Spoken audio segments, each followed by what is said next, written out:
Hello, welcome back to the Rock March. I'm Tashina. If you're new, joining me, I would like to say thank you. If you're returning, I'd like to say welcome back. Now, this week, I just want to say I'm sorry about last week's filming. What happened to me last week as I was getting ready to start my recording, I start feeling different. How I was telling you all that I can notice immediately the changes when I'm starting to feel depressed, different. My anxiety started getting through the roof. But I promised you guys, no matter what, that I was going to show up every Monday. And I did. I showed up, but I know that wasn't the way I wanted to record, but I still did it. And this week, I'm going to talk a little bit more about my depression, my anxiety, all the things that I'm struggling with my mental health. So, a couple weeks back, I was telling you guys about my suicide attempts and how lonely it felt when I was in my head. Just didn't feel like anyone could relate to me, and I just didn't want to be here on top of that. So I was telling you guys how when I was at Fort Sill, that's when that happened. The first attempt happened, and at that time, I was in a very toxic, abusive marriage, and I just didn't have time to focus on my mental health because I was trying to figure out what I was doing there and be a new mom and continue being a soldier. So again, what was going on with me, everything that I was going through, it had to be put on the back burner. And on top of that, the person who I confide in about what had happened to me was the same person that was hurting me. And with that happening, I just didn't care who or what he was he would tell or who he would tell. I just wanted to get out of that relationship, out of that marriage. And when I finally did get out, everything that I was suppressing just like bit by bit started creeping up, coming up, and I just put so much emphasis on trying to be the best soldier NCO I could possibly be. On the outside, I was smiling, uh, uniform nice. I stayed ready. You could never tell that anything was happening with me, but deep down, I was beyond sad. I was I was in the darkest place, and I didn't know who to turn to. Like I said, I didn't know anything about behavior health. I was scared to go there because of the stigma, and taking time away from work wasn't going to always be feasible to them. So I suppressed it until I couldn't suppress it any longer. And I remember one day I was in a command and staff meeting, and something came up, and I just blurred out in front of everybody what had happened. But I was saying it uh, indirectly. And God, I tell you what, I had a command sergeant major that he picked up on it immediately what I was talking about, and he left. And next thing you know, the colonel left, and next thing you know, the XO left the meeting, but nobody paid it any mind. And next thing you know, uh, I'm being called out of the meeting. Didn't think anything of it because I'm S1, so whatever. So I get asked about, you know, and I said yes. And I had a great command team that made sure I had everything that I needed. I felt relieved. I tell you what, it's like the weight had been lifted off of me. And just by saying something so indirectly, I was hurt. It's like I couldn't carry that anymore. It was like trying to trying to wear so many hats that I didn't know which hat I was putting on every day. But he they let me do everything that I had to make sure I was okay. I got to go to therapy. I got to experience that.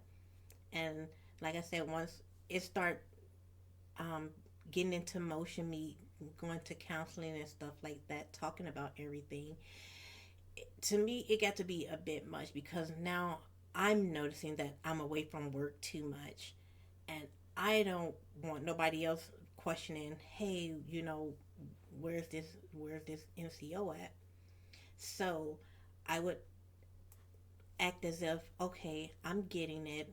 I would tell the therapist, like, yeah, I understand what's going on. I can hold it together. I can keep it together. But I knew I couldn't. I knew I couldn't. It got to it got to be too much for me to carry by myself. And so I just stopped going altogether. And now I'm trying to carry all of this by myself.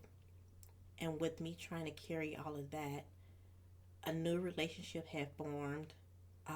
So I really didn't have time to think about it. I was just focusing on making this marriage work, which is the one I'm still in now. I was just focusing on that, and so much was going on. Life was good to what I was making it out to be.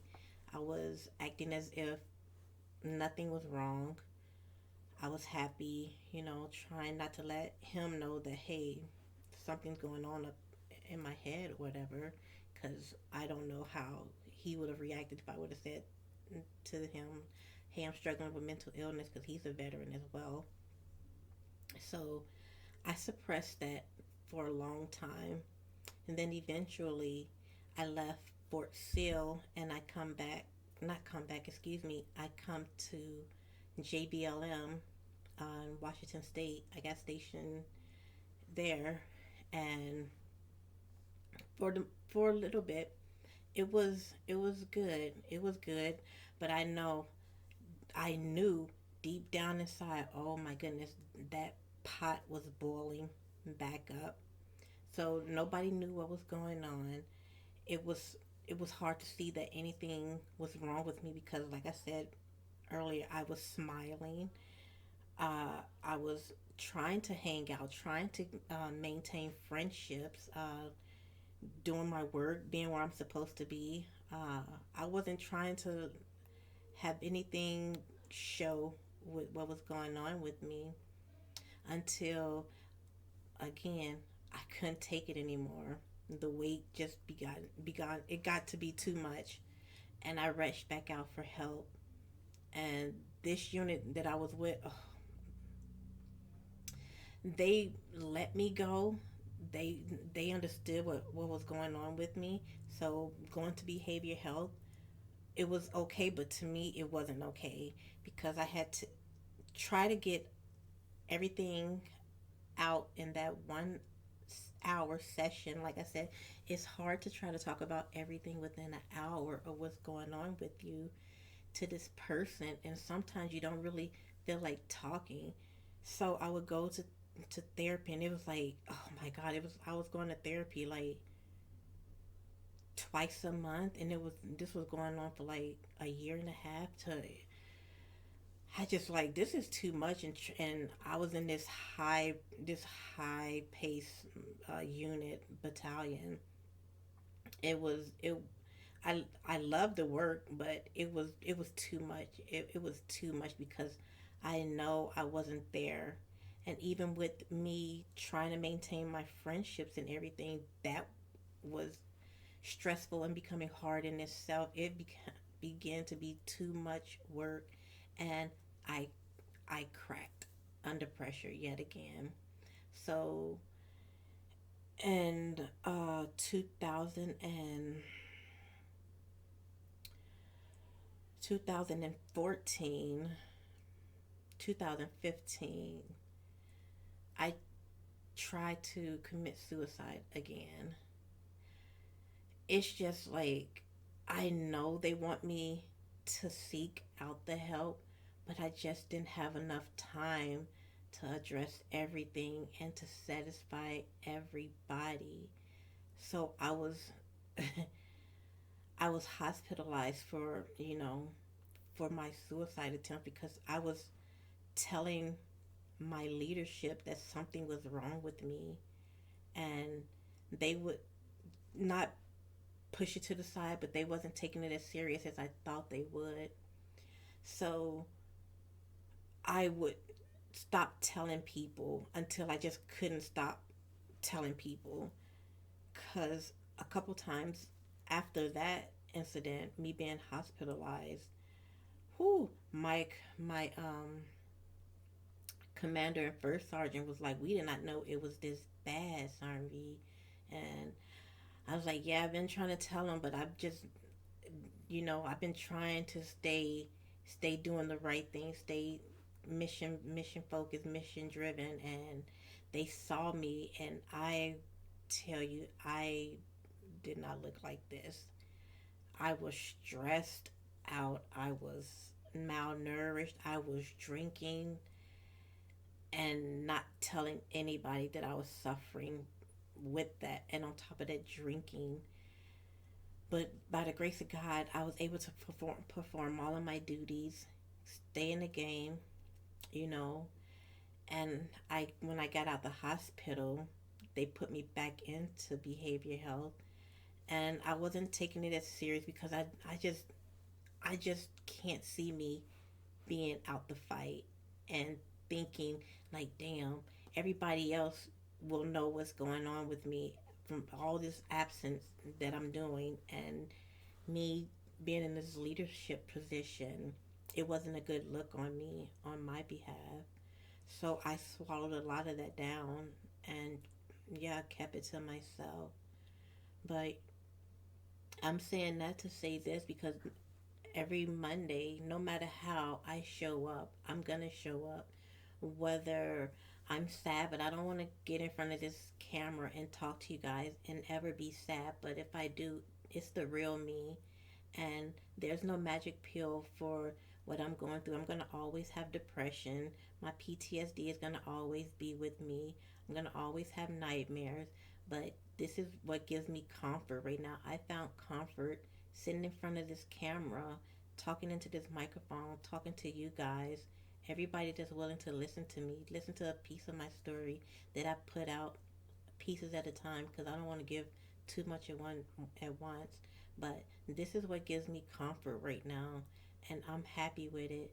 So if I look sad or I seem like I'm not fully engaged, please forgive me because this depression is real. It's live and well inside of me. Um, it's just I just have to keep on doing the hard work, fighting it, and when I fight it, it fights back even harder. But I have this new passion that I'm doing because I want anybody within the sound of my voice to please reach out for help. I'm only doing this. I had a first sergeant before I end this segment. I had a first sergeant that I re engaged with, and he was telling me, because I told him about this and how too many of us are out there struggling in silence, and none of us wants to come forward. I can't believe that I'm actually doing this, but I told you guys I would do anything. I promise I would do anything to help you guys combat what's going on inside. Just a little nudge. And he was telling me, you don't have to reinvent the wheel. And I was telling him, like, it's a lot of people out here doing this, but I want to do my part too. You can never have too many people telling you to do something that's going to keep you alive. And I just hope that somebody that's listening to this just reach out for help and know that you're not alone in this kind of struggle. I'm struggling with it, even with me sitting here talking to you guys right now. I'm I'm battling it, but I found some coping tools to help me, and I'm happy right now.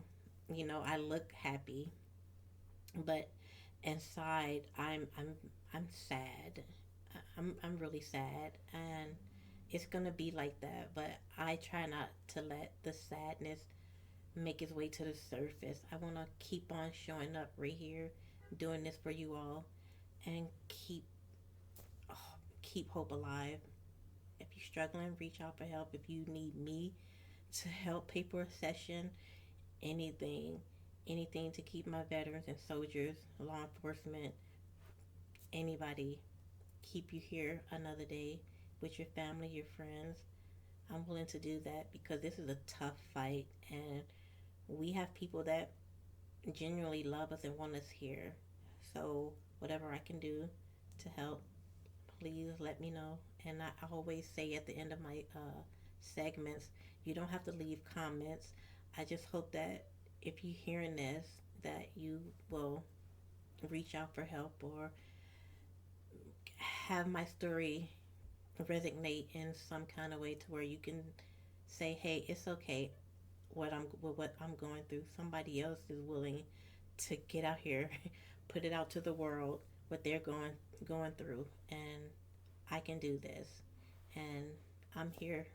If you ever need me, however you need me, let me know. Until then, please stay safe and have a good rest of your week. Take care, battles."